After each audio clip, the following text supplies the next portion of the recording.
Well, a California woman is sentenced to 16 months in prison for faking her own kidnapping. 40-year-old Sherry Papini pleaded guilty last year under a plea bargain. Now, the mother of two vanished while jogging back in November of 2016, leading to a massive search. Prosecutors say the whole time Papini was missing, she was actually with her former boyfriend. And News Nation's Nancy Liu is live in Los Angeles with the story. Nancy, the judge opted for a longer sentence than what federal prosecutors had actually recommended.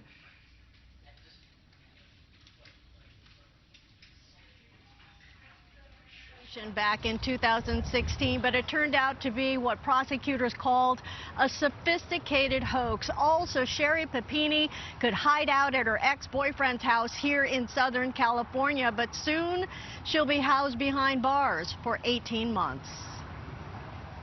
There we go.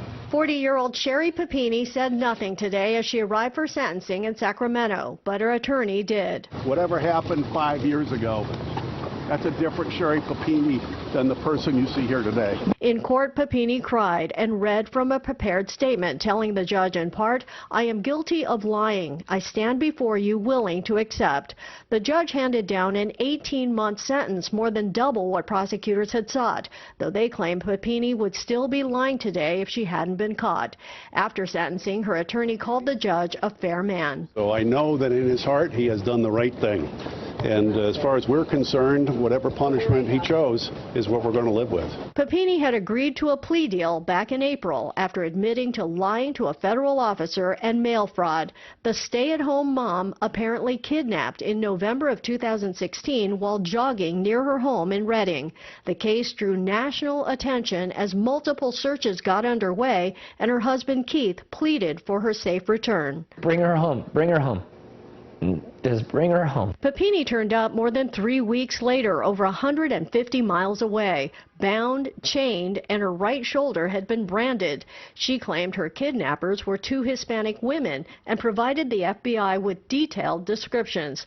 Papini collected about $30,000 from a victim's compensation fund, but eventually the FBI retested DNA, which traced to Papini's ex-boyfriend, and her story quickly unraveled.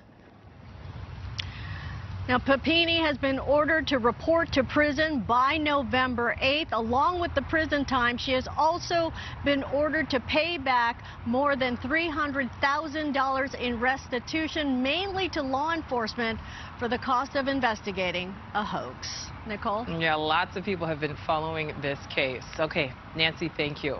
Thank you for watching. Go to newsnationnow.com to find News Nation on your television provider. And don't forget to click the red subscribe button below to get more of News Nation's fact-driven, unbiased coverage.